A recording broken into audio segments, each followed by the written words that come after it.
ہم تو رکھتے ہیں مسلمانوں کا دین، دل سے ہے خدا میں ختم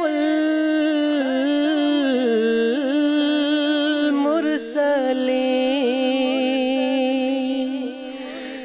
دل سے ہے خدا میں ختم المرسلین،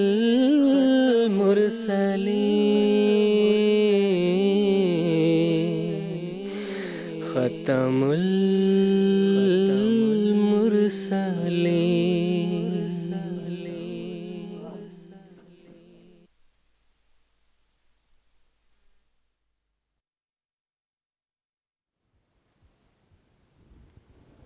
اعوذ باللہ من الشیطان الرجیم، بسم اللہ الرحمن الرحیم۔ ناظرین کرام، السلام علیکم ورحمۃ اللہ وبرکاتہ۔ ناظرین، آج 11 نومبر 2023 عیسوی ہفتے کا دن ہے۔ انڈیا میں اس وقت رات کے 10 بجے ہیں اور جی ایم ٹی کے مطابق اس وقت سہ پہر کے 4:30 بجے ہیں، اور ناظرین یہ وقت ہے پروگرام راہ ہدیٰ کا۔ ناظرین، قادیان دارالامان سے پروگرام راہ ہدیٰ کے 4 ایپیسوڈز پر مشتمل سیریز کے ساتھ ہم آپ کی خدمت میں حاضر ہیں۔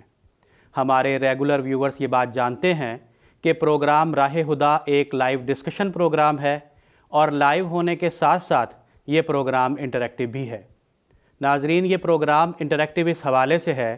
کہ ہمارے ناظرین ہمارے ساتھ ہمارے اس پروگرام میں جڑ سکتے ہیں، ہمارے ساتھ شامل گفتگو ہو سکتے ہیں اور اپنے سوالات ہمارے اس پروگرام میں پیش کر سکتے ہیں۔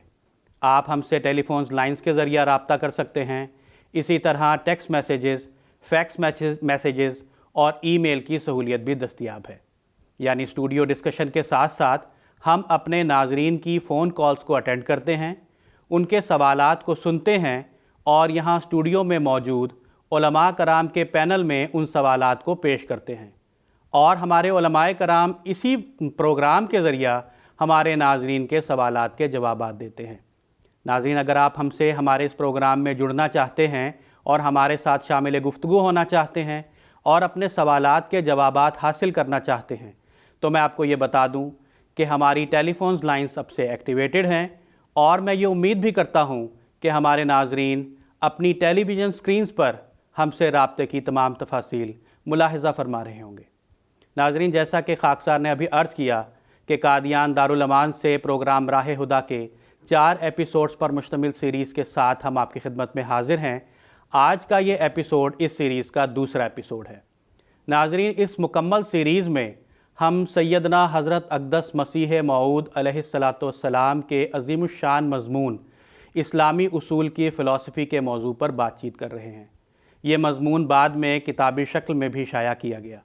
ناظرین، یہ وہ مضمون ہے کہ جسے سیدنا حضرت اقدس مسیح موعود علیہ السلام جب قلم بند فرما رہے تھے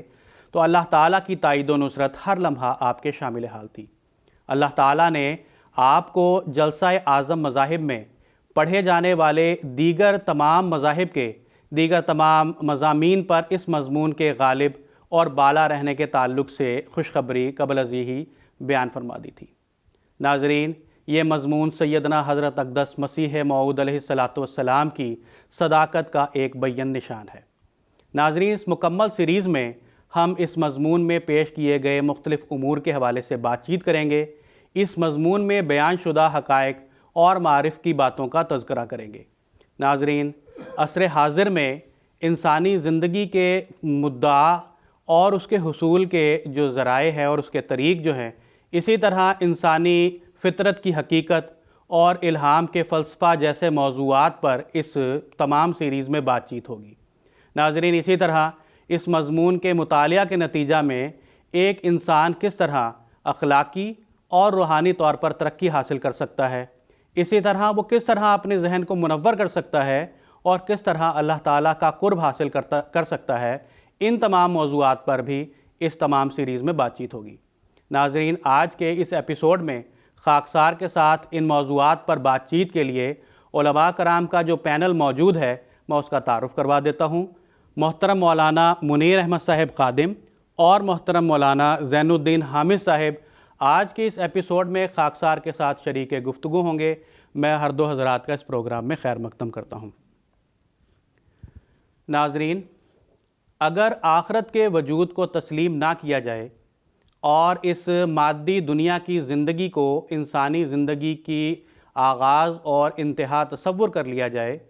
تو انسان کا مقصد حیات بلکہ اس کائنات کا وجود ہی عبث ہو کر رہ جاتا ہے، جبکہ انسانی روح لامتناہی ترقیات کے لیے پیدا کی گئی ہے۔ آخرت کی حیات پر ایمان موت پر نڈر بنا دیتا ہے۔ جب ایک مومن اس آخری دنیا کی زندگی کو اس دنیاوی زندگی کا تسلسل مانتا ہے تو اس آخرت کی زندگی جو دائمی اور مستقل ہے کے حصول کی کوشش کرتا ہے۔ اس دنیا کو چھوڑنا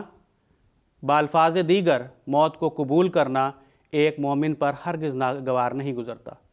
بلکہ وہ اس دنیا کو چھوڑ کر اس دنیا یعنی آخرت کی زندگی کے حصول کے لیے دلیری کے ساتھ کوشش کرتا ہے اور اس کی تیاری بھی کرتا ہے۔ ناظرین، اس مختصر سی تمہید کے بعد خاکسار آج کے ایپیسوڈ کا پہلا سوال محترم مولانا منیر احمد خادم صاحب سے یہ کرنا چاہتا ہے کہ زندگی میں اور زندگی کے بعد عملی شریعت کا فعل کیا ہے؟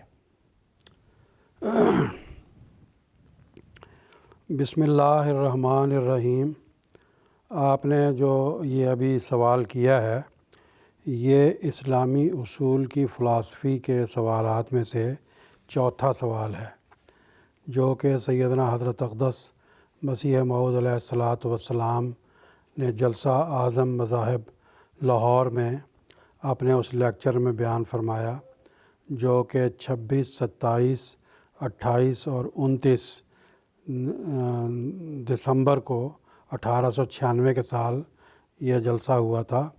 اور جلسہ تو اصل میں 26، 27، 28 3 دن کا ہی تھا، لیکن خاص حضرت مسیح موعود علیہ الصلاۃ والسلام کے مضمون کی خاطر جو کافی لمبا ہو گیا تھا، جس کے لیے 2 گھنٹے دیے گئے تھے لیکن وہ 6 گھنٹے میں مکمل ہوا۔ اور یہ جو حصہ جو ابھی میں آپ نے سوال کیا ہے، مختصر جواب اسلامی اصول کی فلسفی کی روشنی میں ہی آپ کی خدمت میں پیش کروں گا۔ یہ حصہ اسی حصے میں آتا ہے جو حضور علیہ السلام کو بعد میں موقع دیا گیا۔ کافی حضور کے اس مضمون کے لیے ٹائم جلسہ والوں نے زیادہ بڑھایا کہ یہ مضمون ایسا ہے کہ اس کو بہرحال پورے کا پورا شامل کیا جانا چاہیے۔ تو جیسا کہ ابھی آپ نے بتایا تھا کہ اللہ تعالیٰ نے الہاماً فرمایا تھا کہ مضمون بالا رہے گا، تو یہ اس بات کی بھی ایک نشانی ہے، اور یہ مسیح علیہ السلام کو اللہ تعالیٰ نے یہ قسم کا معجزہ عطا فرمایا۔ بہرحال میں اس بات کو مختصر کرتے ہوئے عرض کرتا ہوں کہ آپ نے فرمایا کہ یہ جو سوال ہے کہ زندگی میں اور زندگی کے بعد جو شریعت کا جو عمل انسان کے ساتھ ہے، عملی شریعت ہے، اس کا کیا اثر ہوتا ہے انسان کے اوپر۔ تو حضرت مسیح موعود علیہ الصلاۃ والسلام نے فرمایا کہ جو شریعت ہے، جو کامل شریعت ہے، سچی شریعت ہے، اس کا انسان کی زندگی پر بھی اثر ہوتا ہے اور انسان کی زندگی کے بعد بھی اثر ہوتا ہے۔ انسان کی زندگی میں تو اس پر پہلا اثر یہ ہوتا ہے کہ ایک انسان کو وحشیانہ حالت سے اٹھا کر وہ شریعت با اخلاق انسان بنا دیتی ہے، اور با اخلاق انسان سے ترقی دے کر پھر انسان کو وہ شریعت با خدا انسان بنا دیتی ہے۔ انسان کے اندر خدا کا وجود نظر آنا شروع ہو جاتا ہے۔ تو یہ تو ہے، اور اس کے بعد کیا ہوتا ہے کہ ایسا انسان خدا تعالیٰ کی مخلوق کا سچا خدمت گزار بن جاتا ہے۔ خدا تعالیٰ کے حقوق کے ساتھ ساتھ وہ بندوں کے حقوق کو بھی پہچاننا شروع کر دیتا ہے، بندوں کے ساتھ انصاف، احسان اور ہمدردی کا سلوک کرتا ہے۔ اور حضرت اقدس مسیح موعود علیہ الصلاۃ والسلام نے فرمایا کہ ایسا انسان جو کامل انسان ہوتا ہے، وہ اس کی عملی شریعت کا اس کی زندگی پر یہ اثر ہوتا ہے کہ وہ کیسا ہو جاتا ہے، وہ سورج کی طرح چمکتا ہوا بنی نوع انسان پر روشنی کرتا ہے، ان کو گرمی پہنچاتا ہے۔ وہ چاند کی طرح جو ہے وہ رات کو راحت دیتا ہے بنی نوع انسان کو۔ اور حضرت مسیح موعود علیہ الصلوۃ والسلام فرمایا کہ وہ آسمان کی طرح جو ہے وہ اپنی نور کو اور اپنی بارش کو، جسمانی اور روحانی بارش کو اس کے ذریعے سے اللہ تعالیٰ نازل فرماتا ہے۔ اور پھر وہ زمین کے ذریعہ منکسر المزاج بن کر بھی مخلوق خدا کی ایسے خدمت کرتا ہے جیسے کہ زمین اپنا سینہ پھاڑ کے اپنے فائدے کی چیزیں اپنے خدا تعالیٰ کی مخلوق کے لیے نکالتی ہے۔ تو حضرت مسیح موعود علیہ الصلوۃ والسلام نے یہ جو مخلوق خدا کی اس کی خدمت سورج کی طرح، چاند کی طرح اور دن کی طرح، رات کی طرح، سورج کی طرح اور آسمان کی طرح اور زمین کی طرح جو اس کی خدمات ہیں، یہ دراصل حضور نے سورۃ الشمس سے اس کا جو ہے نا کی تفسیر کرتے ہوئے اس میں ذکر فرمایا۔ سورۃ الشمس میں اللہ تعالیٰ فرماتا ہے والشمس وضحاہا، فرمایا کہ قسم ہے سورج کی اور اس کے چمکنے کی، والقمر اذا تلاہا، قسم ہے چاند کی اور اس چاند کے سورج کے پیچھے پیچھے آنے کی، والنہار اذا جلاہا، اور دن کی جب کہ وہ خوب روشنی ظاہر کر کے مخلوق خدا کو اپنی روشنی سے، اپنی گرمی سے، اپنی طاقت سے، اپنی انرجی سے فائدہ پہنچاتا ہے۔ فرمایا قسم ہے اس رات کی جب وہ چھا جاتی ہے،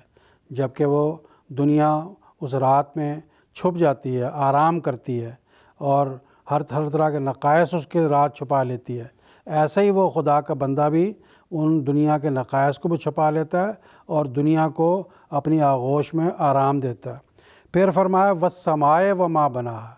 قسم ہے آسمان کی اور اس کے بنائے جانے کی، اور زمین کی اور اس کے بچھائے جانے کی۔ وہ آسمان کی طرح جو ہے وہ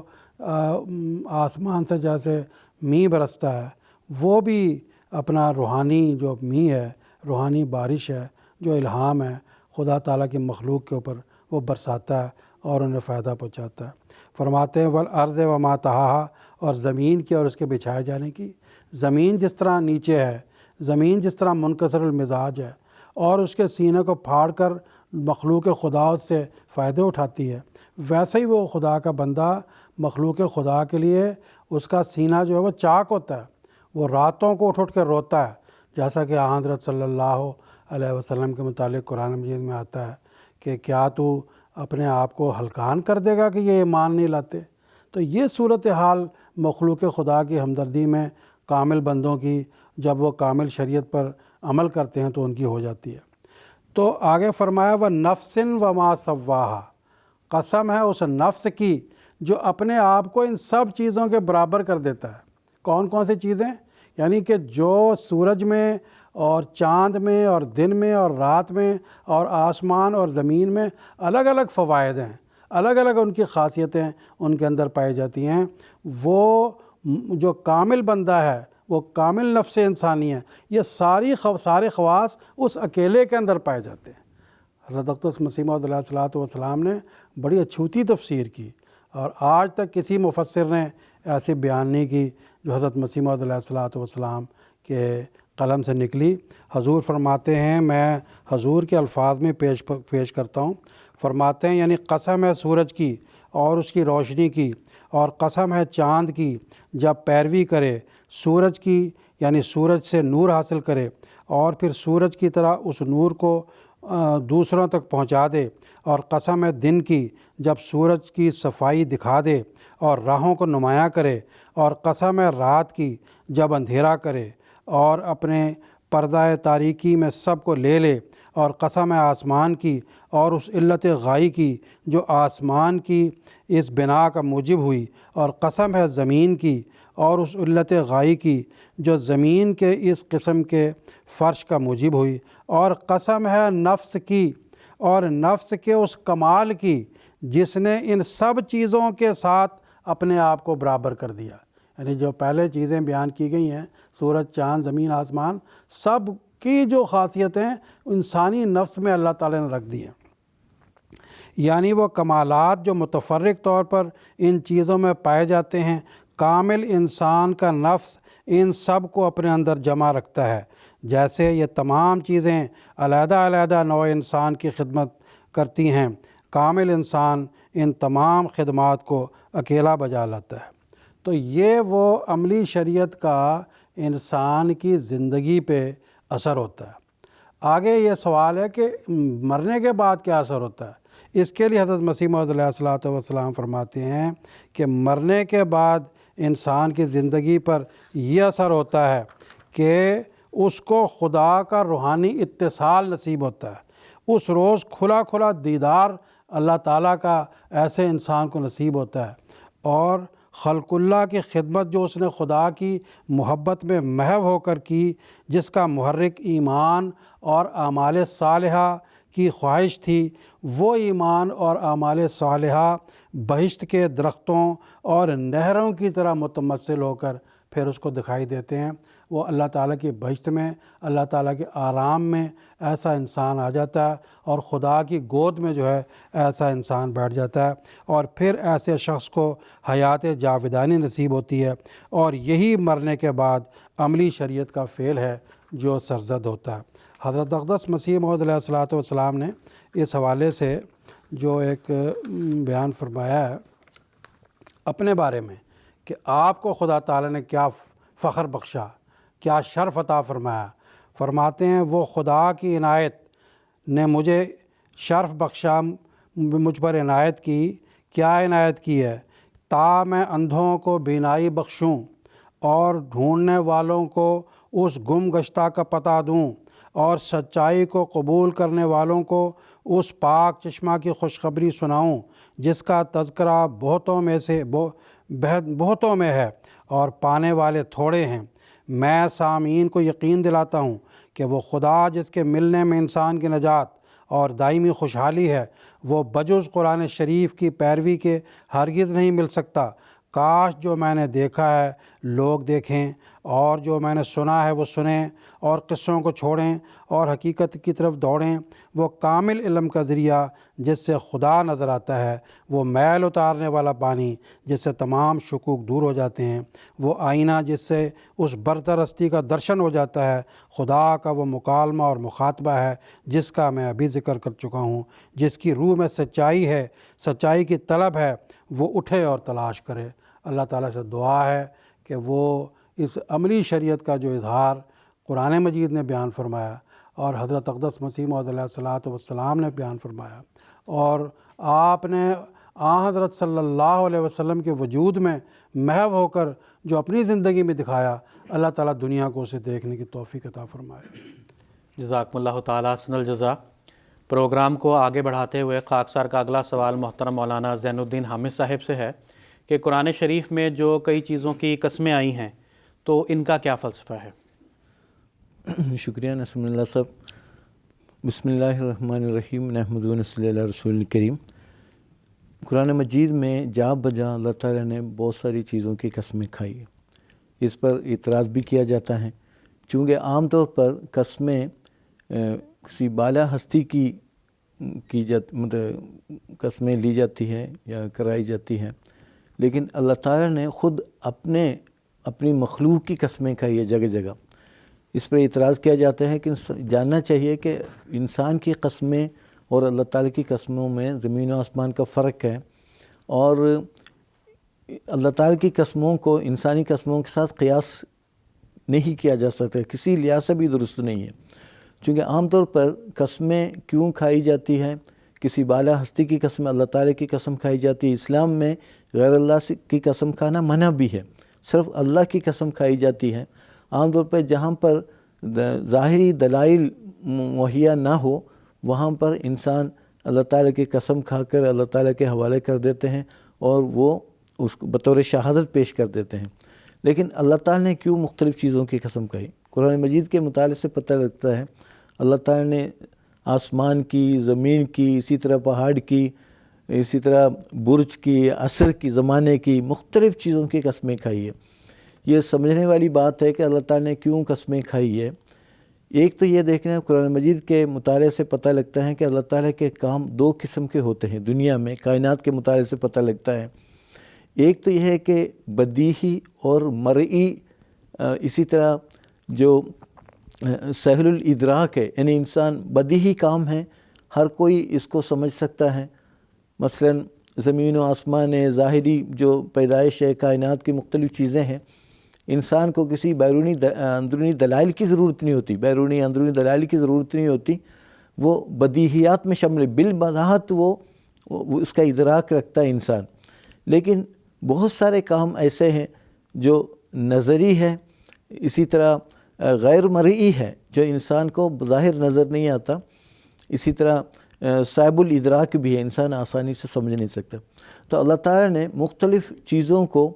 مختلف جو بدیہی چیزوں کو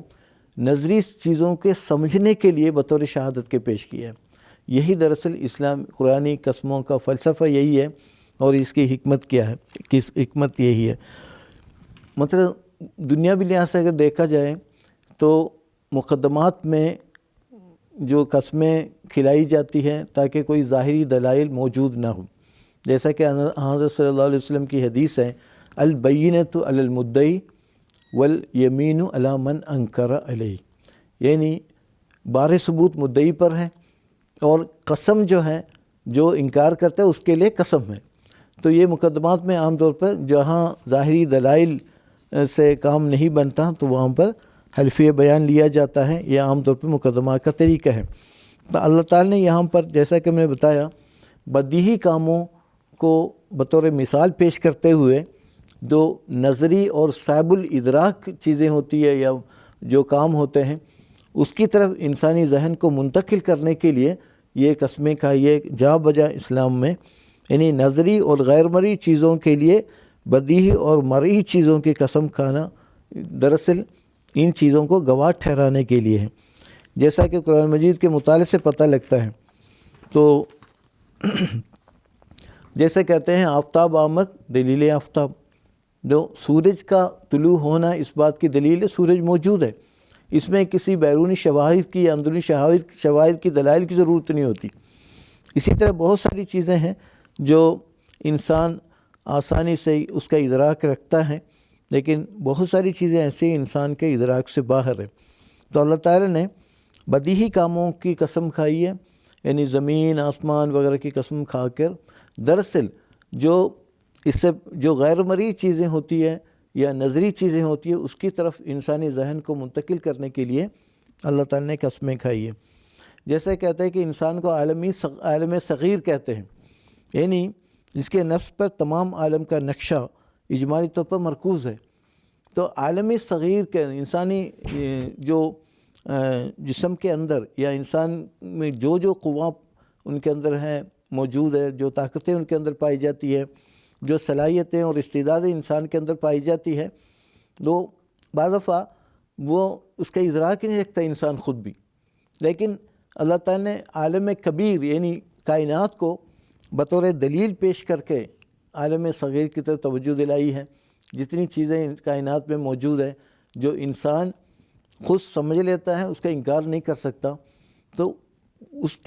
اس پر غور کر کے تاکہ انسان جو نظری چیزیں ہیں جو اس کی طرف انسان کے ذہن کو منتقل کرنے کے لیے اللہ تعالیٰ نے یہ قسموں کا رواج رکھا ہے۔ اللہ تعالیٰ قرآن مجید میں جا بجا اللہ تعالیٰ نے قسمیں کھائی ہے۔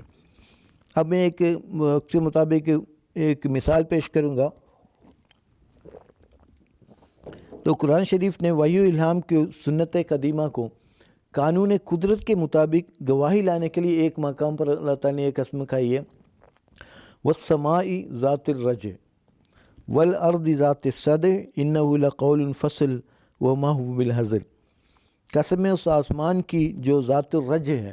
یعنی بار بار بارش برسانے والا آسمان ہے، آسمان کو بطور گواہ قرآن کریم نے پیش کیا، بطور شہادت پیش کرتے ہوئے فرماتا ہے۔ اسی طرح وَالْأَرْضِ ذَاتِ الصَّدْعِ، اس آسمانی بارش کے نتیجے میں، ظاہری بارش کے نتیجے میں زمین میں جو سرسبزی پیدا ہوتی ہے، مختلف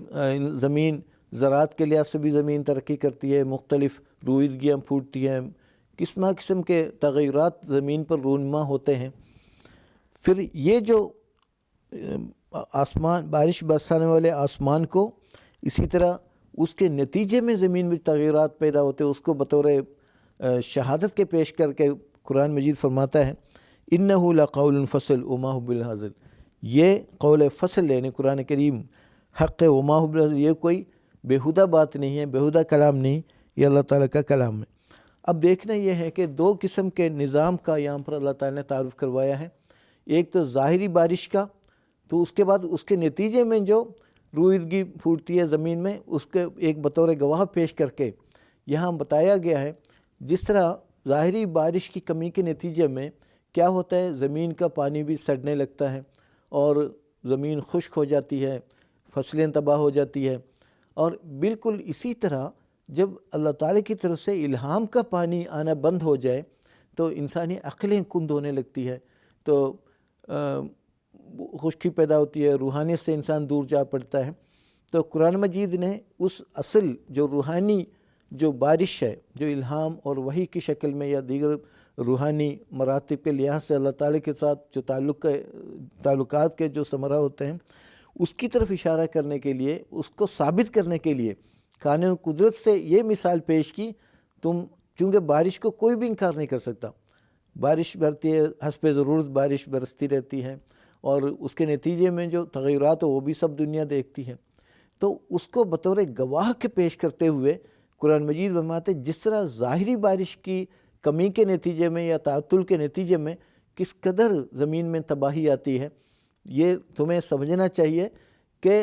آسمانی بارش یعنی الہام روحانی بارش کی کمی کے نتیجے میں بھی انسان کی روحانیت برباد ہوتی ہے اور کئی قسم کی خرابیاں انسان کے اندر پیدا ہوتی ہے۔ تو قرآن کریم نے اس کو آسمانی بارش اور اسی طرح وحی و الہام کی روحانی بارش کو آپس میں ایک موازنہ کرنے میں پیش کرتے ہوئے قرآن مجید نے کی جو قسموں کی حقیقت اور فلسفہ یہاں بیان فرمایا ہے۔ پھر حضور فرماتے ہیں کہ ہمیشہ آسمانی پانی سے جو الہام تربیت پاتا ہے، اگر آسمانی پانی بند ہو جائے زمین کے پانی بھی خراب ہو جاتا ہے۔ بعض دفعہ یہ ہوتا ہے کہ بارش برستی ہے نا، اگر کنوؤں کا پانی بھی اوپر آنا شروع ہو جاتا ہے، ضروری نہیں کہ بارش کا پانی کنوؤں میں پڑنے سے پانی اوپر آ جاتا ہے، ایسا نہیں، آسمانی پانی کا ایک کشش ایک وہ کھینچ لیتا ہے زمینی پانی کو۔ اسی طرح جب اللہ کی طرف سے کوئی ملہم پیدا ہوتا ہے، اللہ تعالیٰ کے الہام اور کلام سے کوئی مشرف ہوتا ہے، اس کے نتیجے میں عام طور پر اس کی پیروی کرے نہ کرے، اس کی جماعت میں شامل ہو یا نہ ہو، دنیا میں ایک تغیر پیدا ہو جاتا ہے، انسانی عقل میں ایک تموج پیدا ہوتی ہے اور انسانی عقلیں ترقی کرنے لگتی ہے۔ حضرت اقدس مسیح علیہ السلام فرماتے ہیں عقل کو دین پر حاکم نہ بناؤ ہرگز، یہ تو خود اندھی ہے اگر نیر الہام نہ ہو، الہام کا نور نہ ہو، نیر روشنی نہ ہو، عقل کی کوئی اہمیت نہیں، عقل تو خود اندھی ہے۔ تو ان قسموں کا یہی قانون قدرت اللہ تعالیٰ نے پیش فرمایا ہے اور فرماتا ہے تم غور کر کے دیکھ لو، کیا خدا کا یہ محکم اور دائمی قانون قدرت نہیں کہ زمین کی تمام سرسبزی کا مدار آسمانی بارش ہے۔ جس طرح زمین کی سرسبزی کا مدار آسمانی بارش، آسمان سے نازل ہونے والا پانی ہے، بالکل اسی طرح انسان کے روحانی ترقیات کا انحصار اور مدار وحی و الہام پر ہے، اس کے بغیر کوئی انسان ترقی نہیں کر سکتا۔ حضرت اقدس مسیح علیہ السلام کے ایک مختصر عبارت پیش کر کے بیان کو ختم کروں گا ایک آدھ منٹ میں۔ حضور فرماتے ہیں، یہ آئینہ کمالِ اسلام سے لیا گیا ہے، خوب یاد رکھنا چاہیے کہ اللہ جل شانہ کی قسموں کا انسانوں کی قسموں پر قیاس کر لینا قیاس مال فارق ہے۔ خدا تعالیٰ نے جو انسان کو غیر اللہ کی قسم کھانے سے منع کیا ہے، تو اس کا سبب یہ ہے کہ انسان جب قسم کھاتا ہے تو اس کا مدعا یہ ہوتا ہے کہ جس چیز کی قسم کھائی ہے اس کو ایک ایسے گواہ رویت کا قائم مقام ٹھہرا ہوئے کہ جو اپنے ذاتی علم سے ان کے بیان کی تصدیق یا تکذیب کر سکتا ہے، کیونکہ اگر سوچ کر دیکھو تو قسم کا اصل مفہوم شہادت ہی ہے۔ جب انسان معمولی شاہدوں کے پیش کرنے سے عاجز آ جاتا ہے تو پھر قسم کا محتاج ہوتا ہے۔ اس لیے خدا تعالیٰ کی تمام کتابوں میں انسان کے لیے یہی تعلیم ہے کہ غیر اللہ کی ہرگز قسم نہ کھاوے۔ اب ظاہر ہے کہ خدا تعالیٰ کی قسموں کا انسان کی قسموں کے ساتھ قیاس درست نہیں ہو سکتا، بلکہ اس کا قسم کھانا ایک اور رنگ کا ہے جو اس کی شان کے لائق ہے اور اس کے قانون قدرت کے مطابق ہے، اور غرض اس سے یہ ہے تا صحیف قدرت کے بدیہات کو شریعت کے اسرار دقیقہ کے حل کرنے کے لیے بطور شاہد کے پیش کرے۔ یعنی دو قسم کے کام میں، ایک بدیہی اور سریع الادراک ہے، یعنی سہل الادراک ہے، اسی طرح مرئی ہے جو انسان کی نظروں سے غائب نہیں۔ ایسی چیزوں کو اس لیے پیش کرتے ہیں تاکہ وہ نظری چیزیں ہیں، انسان بغیر عمیق غور اور فکر کے نتیجے میں اس حقیقت تک انسان پہنچ سکتا ہے، وہ بہت صعب الادراک ہے، اس تک پہنچنا بہت مشکل ہے۔ ایسے کاموں کو ثابت کرنے کے لیے اللہ تعالیٰ نے ایک قسم کھائی ہے، قرآن کریم میں جا بجا اپنی مخلوق کی قسم کھائی ہے، یہ بطور شہادت کے ہے، گواہی کے لیے ہے۔ جزاکم اللہ تعالیٰ حسن الجزا۔ ناظرین، ہمارے اس پروگرام میں ہمارے ساتھ ایک ٹیلی فون کالر جڑے ہیں انڈیا سے، قریشی عبدالحکیم صاحب اس وقت ہمارے ساتھ ٹیلی فون لائن پر موجود ہیں، ہم ان کا سوال سن لیتے ہیں۔ عبدالحکیم صاحب، السلام علیکم ورحمۃ اللہ۔ وعلیکم السلام محترم، اس سے پہلے میں اپنی گزارش آپ کی خدمت گرامی میں پیش کروں۔ سید حضرت امیر المومنین ایت اللہ تعالیٰ بن نصر العزیز کی خدمت گرامی میں پورے ادب احترام کے ساتھ السلام علیکم ورحمۃ اللہ وبرکاتہ پیش کرتے ہوئے دعا کی درخواست کرتا ہے۔ محترم، میری عاجزانہ گزارش یہ ہے، یہ جو کتاب اسلام اصول کی فلسفی ہے، اس میں جن 5 سوالات کو پیش کیا گیا ہے، عمومی طور پر ان سوالات کا تعلق ہمیں ہندو مت کی تعلیمات سے ملحق نظر آتا ہے۔ میری عاجزانہ گزارش یہ ہے کہ اس کتاب کی روشنی میں قرآن مجید کی حقانیت اور صداقت حضرت مسیح موعود علیہ السلام عیسائی حضرات کے سامنے کس طرح پیش کریں۔ جزاکم اللہ۔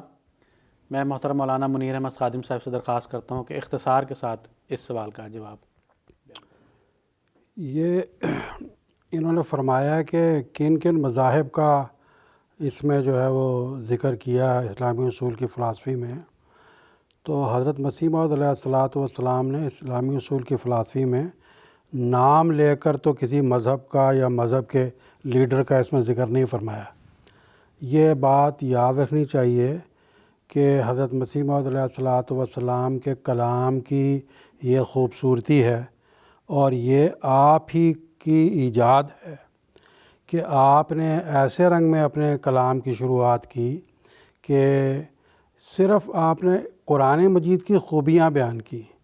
اسلام کی حقانیت بیان کی، حضرت صلی اللہ علیہ وسلم کی جو ہے وہ برتری، اس کا آپ نے ثبوت پیش فرمایا، لیکن آپ نے کسی بھی مذہب کے پیروکار یا اس کے لیڈر یا مذہبی کتاب کے اوپر ایسے کوئی نشانہ نہیں سادھا کہ جس سے اس کی جو ہے وہ اس کو گویا کہ اس کے ساتھ آپ مقابلہ کر رہے ہیں۔ مقابلہ آرائی کے حوالے سے اسلامی اصول کی فلسفی نہیں ہے۔ اور ایسی بعض اور بھی کتابیں ہیں۔ حضرت مسیح موعود علیہ السلام نے جو کتاب براہین احمدیہ لکھی، اس میں بھی آپ نے کسی کا صرف قرآن مجید کی خوبیاں بیان کی، اور آپ نے یہ فرمایا کہ میں قرآن مجید کی خوبیاں پیش کرتا ہوں، تم اپنے اپنے مذاہب کی خوبیاں پیش کرو۔ ہندو مذہب والے اپنے مذہب کی پیش کریں، عیسائی مذہب والے اپنے مذہب کی پیش کریں، بے شک کم پیش کر دیں، جتنی میں پیش کرتا ہوں اس کے 5واں حصہ ہی پیش کر دیں تو بھی میں ماننے کے لیے تیار ہوں۔ تو اس میں اس بات کو یاد، اور ہاں یہ ایک بات ہے کہ مسیح موعود علیہ السلام نے بعض کتابیں جو لکھی ہیں، وہ بعض لوگوں نے جب اسلام کی دشمنی میں اسلام پر اعتراضات کیے ہیں، دشمنانہ باتیں کی ہیں، تو حضرت مسیح موعود علیہ السلام نے اس کا پھر باقاعدہ ان کو رکھتے ہوئے ذہن میں ایک نشانے کے حوالے سے ان اعتراضات کا قرآن مجید کی روشنی میں جواب بھی دیا ہے۔ لیکن اسلامی اصول کی فلسفی جو ہے، اس کے اندر جو بھی باتیں لکھی گئی ہیں وہ عمومی طور پر لکھی گئی ہیں اور قرآن مجید کی خوبیاں بیان کی گئی ہیں۔ اس میں ہندو مذہب کو بھی ملحوظ رکھا گیا ہے اور عیسائیوں کو بھی ملحوظ رکھا گیا ہے، دیگر مذاہب جو ہیں وہ ان کو بھی ملحوظ رکھ کے۔ اب میں ایک مثال دیتا ہوں کہ حضرت مسیح موعود علیہ السلام نے فرمایا کہ اللہ جو ہے وہ کیسا ہونا چاہیے، اللہ تعالیٰ ایک ہونا چاہیے، اللہ تعالیٰ کا حسن اور احسان کیسا ہونا چاہیے، اللہ تعالیٰ ایسا نہیں ہونا چاہیے کہ وہ کسی پر جو ہے وہ اللہ تعالیٰ ایسا نہیں ہونا چاہیے کہ وہ پیدا ہونے اور مرنے سے جو ہے وہ بہت زیادہ وہ پیدا بھی ہو اور مرے بھی، اور انسان کے اپنی ماں کے پیٹ سے پیدا ہو، وہ کیسے خدا ہو سکتا ہے؟ لیکن آپ نے اشارہ کر دیا۔ ایسا ہی آپ نے یہ بھی فرمایا، دیکھو خدا ایسا ہونا چاہیے جیسے بارش سب دنیا میں برستی ہے، وہ تمام مخلوقات کے لیے ایک فیض پہنچانے والا ہونا چاہیے۔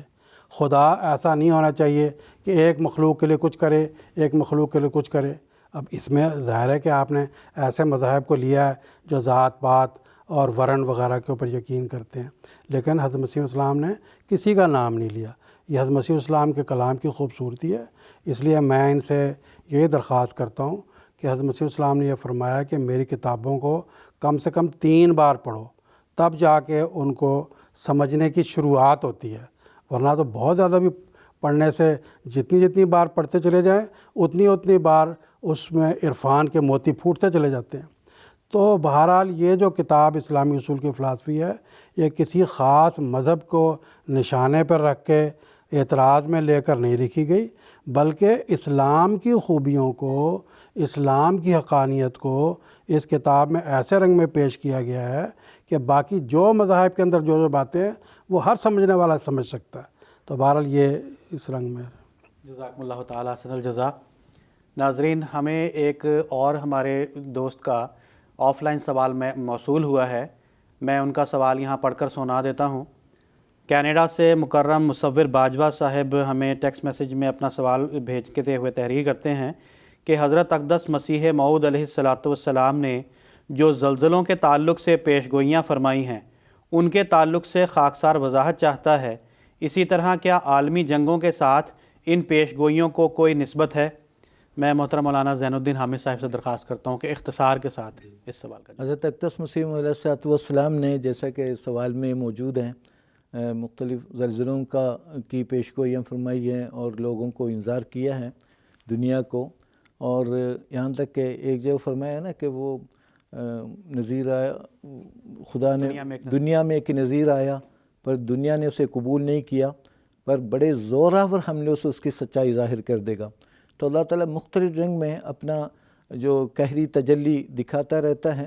اور جنگوں کے متعلق بھی مختلف پیشگوئیاں موجود ہے، وہ معین الفاظ ابھی سے مجھے یاد نہیں ہے۔ حضرت اقدس مسیح علیہ السلام کے منظوم کلام میں بھی اور تحریرات میں بھی اس کا ذکر ملتا ہے، اور جو عالمی جنگیں پہلے ہوئی ہے اس سلسلے میں بھی بہت ساری وضاحتیں مسیح السلام کی کتابوں میں موجود ہے، اور آئندہ آنے والی جنگوں کے متعلق بھی۔ تبھی تو خلفائے کرام ہم جانتے ہیں ساری دنیا کو متنبع کرتے رہتے ہیں اور مختلف رنگ میں، تاکہ وہ عالمی جنگ کسی طرح ٹلیں اور دنیا میں پائیدار امن اور دائمی امن اور امان کا ماحول پیدا ہو۔ اس کے لیے جماعت ہمیشہ کوشش کر رہی ہے۔ بہرحال زلزلوں کا بھی پیش گوئی موجود ہے، اسی طرح مختلف قسم کے عذاب کا، جنگوں کا، خون ریز لڑائیوں مبارک کی بھی پیش گوئیاں مختلف جگہ پر مل جاتی ہیں مسیح السلام کتابوں میں جا بجا۔ جزاکم اللہ تعالیٰ حسن الجزا۔ پروگرام کے تسلسل میں خاکسار کا اگلا سوال محترم مولانا منیر احمد خادم صاحب سے یہ ہے کہ علم اور معرفت الہی کے ذرائع کیا کیا ہیں؟ حضرت اقدس مسیح موعود علیہ السلام نے اسلامی اصول کی فلسفی میں یہ بات بیان فرمائی ہے کہ علم کی جو ہے وہ 3 قسمیں ہیں۔ پہلی قسم ہے علم الیقین، دوسری عین الیقین، تیسری حق الیقین۔ علم الیقین کے بارے میں حضور نے یہ بات بیان فرمائی کہ وہ علم جو ہم کسی واسطے سے حاصل کرتے ہیں وہ علم الیقین کہلاتا ہے۔ اس کی حضرت مسیح موعود علیہ السلام نے مثال دی کہ جیسے کوئی کسی جگہ دھواں اٹھتا ہوا دیکھے تو دھوئیں کے واسطے سے اس بات پہ یقین کرے کہ یہاں یقیناً آگ جل رہی ہوگی، تو یہ ہوتا ہے علم الیقین۔ اور عین الیقین یہ ہے کہ جب جو کسی واسطے کے بغیر، جیسے آنکھ سے دیکھ کے، سونگھ کر، چھو کر جو چیز حاصل کی جائے وہ عین الیقین۔ اور حق الیقین کیا ہے کہ جب اس آگ کے اندر انسان اپنی انگلی ڈال لے اور پھر محسوس کر لے کہ واقعی آگ ہے تو وہ حق الیقین ہو گیا۔ اب علم الیقین جو ہے وہ الہیات میں کیا ہے؟ حضرت مسیح موعود علیہ السلام فرمایا کہ یہ علم قرآن مجید نے فرمایا کہ سن کر اور عقل کے ذریعہ سے حاصل ہوتا ہے۔ تو جیسے قرآن مجید میں اللہ فرماتا ہے لو کننا نسمع اور ناقل ما کننا فی اصحاب السعیر، کہ یہ جہنمی کہتے ہیں کہ اگر ہم سن لیتے اور عقل سے کام لے لیتے تو ہم یہ آگ کے عذاب میں پڑنے والوں میں سے نہ ہو جاتے۔ تو یہ کیا ہوا کہ جو علم اور یقین ہے وہ سماع کے ذریعہ سے، سننے کے ذریعہ سے حاصل ہوتا ہے۔ اور حضرت مسیح موعود علیہ الصلوۃ والسلام نے اس کی ایک مثال یہ بھی دی کہ آپ نے فرمایا کہ دیکھو ایک آدمی ہے، وہ سنتے ہیں ہم لوگ کہ کسی زمانے میں جو ہے وہ عالمگیر بادشاہ ہوتا تھا، اور یا یہ کہ ہم سنتے ہیں کہ لنڈن شہر ہے، لیکن ہم میں سے کتنے لوگ ہیں وہاں نہیں گئے، لیکن کوئی اس کو جھٹلاتا نہیں ہے کہ وہ علم سماعی ہے۔ بکثرت لوگ سب ایک ہی طرح کی بات کرتے ہیں۔ تو حضرت مسیح موعود علیہ الصلوۃ والسلام نے فرمایا کہ اگر مثلاً مذاہب میں بھی اگر کوئی کتاب ایسی ہے کہ جو بات ایک اس کی تحریر بیان کرے، دوسری تحریریں بھی بالکل ویسی بات بیان کریں، لیکن اگر بعض کتابیں ایسی ہوں کہ ان میں سے 50 کتابیں سامنے رکھ دی جائیں، ایک دوسرے کی مخالف ہو، ایک دوسرے کی متضاد ہو، تو وہ علم الیقین وہ کتابیں نہیں کہلا سکتی۔ اب حضرت مسیح السلام نے نام تو کسی کا نہیں لیا، لیکن اس میں یہ بات بیان فرما دی کہ دیکھو قرآن مجید کے علاوہ دیگر جتنے بھی صحائف ہیں آج کل کے، ان میں ایک آیت میں کچھ لکھا ہوتا ہے، دوسری آیت میں کچھ اور لکھا ہے، ایک آیت میں کوئی گنتی لکھی ہے، دوسری آیت میں کوئی اور گنتی نکلی ہے، تو پھر اس کے بارے میں کیسے کہہ سکتے ہیں کہ یہ علم الیقین ہے؟ لیکن اس کے مقابل پہ قرآن مجید آج سے 1400 سال پہلے جو اس میں لکھا ہوا تھا آج بھی وہی بات لکھی ہوئی ہے۔ تو یہ علم الیقین کے معیار پر قرآن مجید پہلا اس کا معیار ہے جس پر کہ وہ پورا اترتا ہے۔ آگے حضرت اقدس مسیح موعود علیہ الصلوۃ والسلام نے فرمایا کہ عین الیقین کا مطلب یہ ہے کہ جب ہم کسی چیز پر یقین کریں کہ تو کوئی اس کا درمیانی واسطہ نہ ہو، مثلا سونگھنا ہے، چکھنا ہے یا محسوس کرنا ہے، یہ عین الیقین کہلاتا ہے۔ تو اور جو الہیات میں اگر جائیں وہ کیا ہے عین الیقین؟ وہ ہے خدا تعالیٰ کا الہام۔ اللہ تعالیٰ اگر کسی کو الہام کی روشنی میں انل موجود فرماتا ہے کہ میں موجود ہوں، میں اس دنیا کا خالق و مالک ہوں، تو گویا کہ ایسا انسان وہ ہے جس نے عین الیقین سے وہ کہتا ہے کہ میں نے خدا تعالیٰ کو دیکھ لیا۔ اور حضرت مسیح السلام نے پھر آگے الہام کی تشریح بیان فرمائی ہے کہ الہام کا مطلب یہ نہیں ہے کہ دل میں کوئی بات پڑ جائے اور کہ یہ الہام ہو گیا۔ جیسے کوئی شاعر ہے، ایک مصرع تلاش کرتا ہے، کوشش کر کے دوسرا مصرع نکال لیتا ہے، تو وہ کوئی الہام نہیں ہوتا، بلکہ الہام کیا ہوتا ہے؟ خدا تعالیٰ کا وہ کلام جو ملہم پر نازل ہوتا ہے، نہ صرف ایک مرتبہ بلکہ تکرار کے ساتھ وہ کلام کئی مرتبہ، مسیح موعود علیہ السلام فرمایا کم از کم 10 مرتبہ وہ سوال ایک ملہم کرتا ہے اور اللہ تعالیٰ اس کا پھر جواب دیتا ہے، پھر سوال کرتا ہے، پھر جواب دیتا ہے۔ یہ ہے الہام الہی۔ اور پھر فرمایا کہ وہ الہام الہی کیا ہوتا ہے کہ وہ نشانات کے ذریعہ سے، معجزات کے ذریعہ سے، پیشگوئیوں کے ذریعہ سے اس کا ثبوت اللہ تعالیٰ دنیا کو فراہم کرتا ہے۔ چنانچہ آپ دیکھ لیں قرآن مجید میں اس وقت بھی لا انتہا پیشگوئیاں ہیں، اور ایسی پیشگوئیاں ہیں کہ دنیا میں پھیلی پڑی ہیں کہ کس کس رنگ کی پیشگوئیوں کو ذکر کیا جائے۔ مثال کے طور پر قرآن مجید نے کئی 100 سال پہلے یہ بات بیان فرما دی کہ ایک زمانہ ایسا بھی آنے والا ہے کہ سمندروں کو ملا دیا جائے گا، اور آج وہ پاناما کے ذریعہ، سوئز کے ذریعہ جو سمندر ملائے گئے، قرآن مجید کی پیشگوئی پوری ہوگی۔ حضرت صلی اللہ علیہ وسلم فرمایا کہ دیکھو تو کوئی تم میں سے کوئی بھی تم میں سے مجھ کو قتل کرنے پہ قادر نہیں ہو سکتا، اور اللہ تعالیٰ مجھے بچائے گا۔ تو کتنا ہی آسم کے خلاف کوششیں کی گئیں آپ کو مارنے کی، قتل کرنے کی، کوئی نہیں مار سکا۔ حضرت مسیح السلام کو بھی یہی الہام ہوا کہ جس طرح حضرت صلی اللہ علیہ وسلم بچائے گئے، آپ بھی بچائے جاؤ گے۔ اور مسیح السلام ساری زندگی چیلنج کرتے رہے، آؤ مجھے مار کے دکھاؤ۔ بڑے بڑے مقدمے بھی ہوئے، لوگوں نے چھپ کر حملے کرنے کی کوشش بھی کی، لیکن کوئی نہیں مار سکا۔ تو الہام وہ ہوتا ہے جو خود اپنی سچائی کا ثبوت دیتا ہے.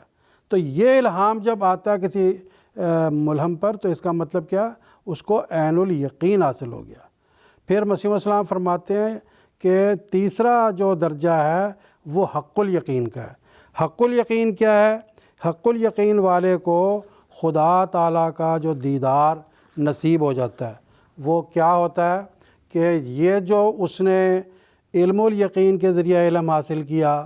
عین الیقین کے ذریعہ جو علم حاصل کیا، حق الیقین میں وہ علم عملی مزاولت پیدا کر لیتا ہے. عملی مزاولت کا مطلب یہ ہے کہ وہ علم انسان کے عمل میں رچ بس جاتا ہے.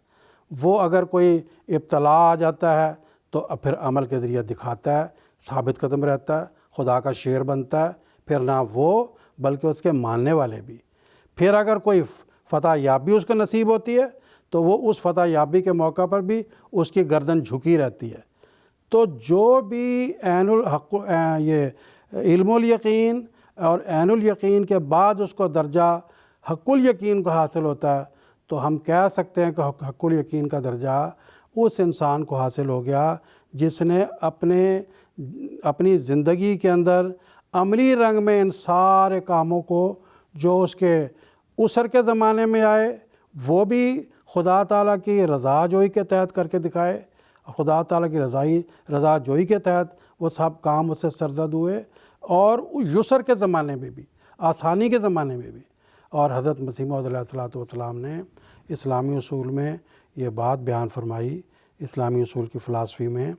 کہ اور کسی نبی کو اپنی زندگی میں تمام باتوں کو عملی مزاولت کے رنگ میں پورا کرنے کا موقع نہیں ملا سوائے ہمارے حضرت صلی اللہ علیہ وسلم کے، کہ آپ نے جو بھی چاہے تنگی کا زمانہ ہو وہ بھی آپ نے دیکھا. 13 سال مکہ میں کتنی تنگی آپ نے برداشت کی، کتنے ظلم برداشت کیے، کتنی بربریت آپ پر اور آپ کے صحابہ پر ڈھائی جاتی رہی. اس کے بعد جب آپ مدینہ تشریف لے گئے تو آپ نے وہ زمانہ بھی دیکھا کہ آپ بادشاہ بن کے دنیا پہ ظاہر ہوئے، اور پھر دنیا نے دیکھا کہ آپ نے کس طرح انصاف کیا، کس طرح آپ نے دنیا کے تمام انسانوں کو ایک کر کے ایک ہی پلیٹ فارم پہ دکھا دیا، کس طرح غلام بھی اور کس طرح آقا بھی ایک ہی صف میں کھڑے ہو گئے. تو یہ چیزیں تو حضرت اور حضرت مسیح موعود علیہ الصلوۃ والسلام نے، وہی جو ایک پہلے دوست نے جو سوال کیا تھا کیا دوسرے مذاہب کا بھی ذکر کیا، حضرت مسیح السلام نے ذکر جا بجا کیا، لیکن ان قرآن مجید کی خوبیوں کو، قرآن مجید کے حسن اور احسان کو اور قرآن مجید کی رعنائیوں کا ذکر کر کے دوسرے مذاہب خود سمجھ سکتے ہیں کہ کس طریقے سے حضرت صلی اللہ علیہ وسلم کی ان خوبیوں کا ذکر کیا. اور میں آخر میں حضرت صلی اللہ علیہ وسلم کے جو مسیح السلام نے فرمایا کہ جو دونوں زمانے آپ پر آئے اور آپ نے کس طریقے سے ان دونوں زمانوں میں جو ہے وہ خدا تعالیٰ کی رضا کے نمونے دکھائے، وہ میں آپ کو پڑھ کر سناتا ہوں. آپ فرماتے ہیں خدا کی عنایت اور فضل نے ہمارے نبی صلی اللہ علیہ وسلم کو ان اخلاق کے ظاہر کرنے کا موقع دیا، چنانچہ سخاوت اور شجاعت اور حلم اور عفو اور عدل اپنے اپنے موقع پر ایسے کمال سے ظہور میں آئے کہ صفحہ دنیا میں اس کی نظیر ڈھونڈنا لا حاصل ہے. اپنے دونوں زمانوں میں ذوف اور قدرت اور ناداری اور ثروت میں تمام جہان کو دکھلا دیا کہ وہ ذات پاک کیسی اعلیٰ درجہ کے اخلاق کی جامع تھی، اور کوئی انسانی خلق اخلاق فاضلہ میں سے ایسا نہیں ہے جو اس کے ظاہر کرنے کے لیے آپ کو خدا تعالیٰ نے ایک موقع نہ دیا. شجاعت، سخاوت، استقلال، عفو، حلم وغیرہ وغیرہ تمام اخلاق فاضلہ ایسے طور پر ثابت ہو گئے کہ دنیا میں اس کی نظیر کا تلاش کرنا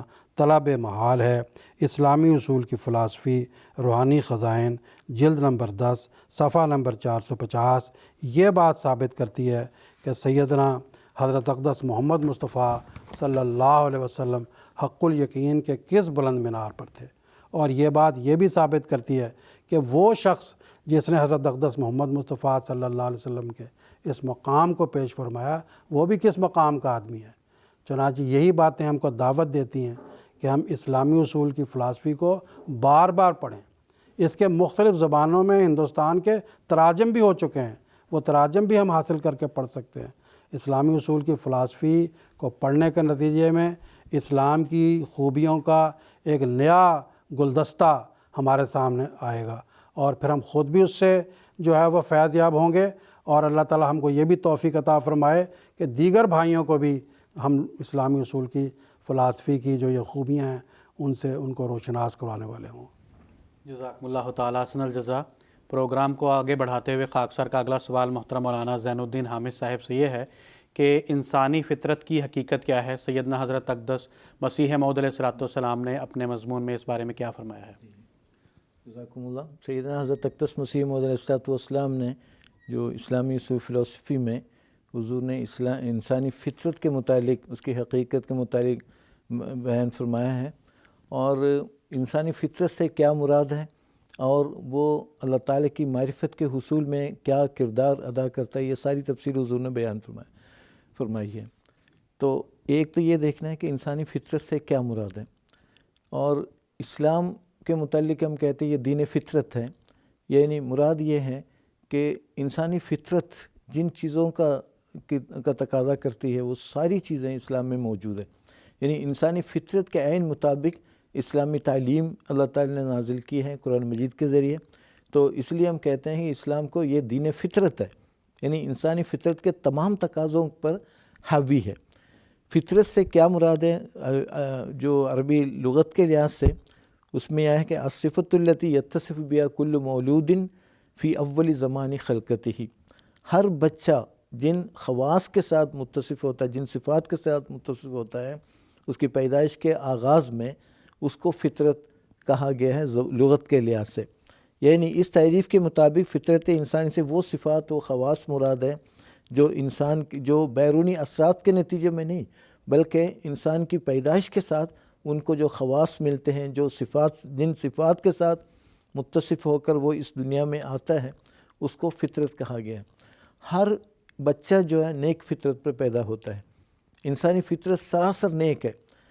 حضور صلی اللہ علیہ وسلم کے ایک مشہور حدیث ہے، فرمایا کہ کل مولود یولد علی الفطرہ فابواہ یحودانہ او ینصرانہ او یمجسانہ، کہ ہر بچہ جو پیدا ہوتا ہے نیک فطرت پر پیدا ہوتا ہے، اس کے والدین اس کو عیسائی بنا لیتے ہیں، مجوسی بنا لیتے ہیں یا یہودی بناتے ہیں۔ تو اس کا مطلب کیا ہے؟ ہر انسان کی فطرت جو ہے سراسر نیک ہے، لیکن بیرونی اثرات کے نتیجے میں، ماحول کے نتیجے میں یا مختلف جو دوستیوں کے نتیجے میں، تو وہ فطرت آہستہ آہستہ مسخ ہونے لگتی ہے، وہ خراب ہونے لگتی ہے۔ تو انسان کو ان کی اصل فطرت کی طرف لوٹانا دراصل اسلامی تعلیم کا مقصد بھی ہے۔ تو یہ جیسے ہم ایک مثال کے طور پہ جیسے یہ بات ہم سمجھ سکتے ہیں آسانی کے ساتھ، جیسے انسانی فطرت ایک گلاس دودھ سے بھرا ہوا گلاس کی طرح ہے، اگر اس میں ایک پتھر ڈال دیں، جتنے حصہ وہ پتھر گھیر لے گا اتنا دودھ تو باہر آ جائے گا۔ اسی طرح انسانی فطرت بیرونی اثرات کے نتیجے میں وہ مسخ ہونے لگتی ہے، پھر آہستہ آہستہ آہستہ وہ اصلی فطرت سے دور چلا جاتا ہے، تو اس کو ہم کہتے ہیں کہ وہ اپنے مقصد حیات سے وہ دور چلا گیا۔ یعنی انسانی اللہ تعالیٰ نے فرمایا فطرت اللہ التی فطر الناس علیہا، اللہ کی فطرت جس پر جس پر انسان پیدا کیے گئے ہیں، یعنی اللہ تعالیٰ نے انسان کو پیدا کیا اپنی فطرت پر۔ اس کا مطلب ہے کہ انسانی فطرت سراسر نیک ہے، اور ان کے ماحول یا ان کے رشتہ دار، ان کے والدین جو ہے نا، اس کے نتیجے میں پھر یہ ان کی فطرت صحیحہ جو ہے مسخ ہونے لگتی ہے۔ ابھی انسانی فطرت جو ہے خدا شناسی کا ایک بہت بڑا ذریعہ ہے، چونکہ انسانی فطرت میں یہ بات مرکوز ہے کہ ایک بالا ہستی کی طرف انسان جھکنے کے لیے تیار ہوتا ہے، اس کی روح جو ہے نا ہمیشہ ایک برتر ہستی کی تلاش میں رہتی ہے۔ یہ اس حقیقت کو قرآن مجید نے جا بجا بیان کیا ہے، الستو بربکم قالوا بلا۔ اسی طرح وفی انفسکم افلا تبصرون، تمہارے نفسوں میں ہی یہ بات موجود ہے، اللہ تعالیٰ کی ہستی کا ثبوت موجود ہے۔ اب دیکھیں قدرتی طور پر انسان کے دل میں ایک تڑپ، ایک خواہش، ایک پیاس لگی رہتی ہے کہ اللہ تعالیٰ کو پانے کی ایک پیاس لگی رہتی ہے۔ اس پیاس کو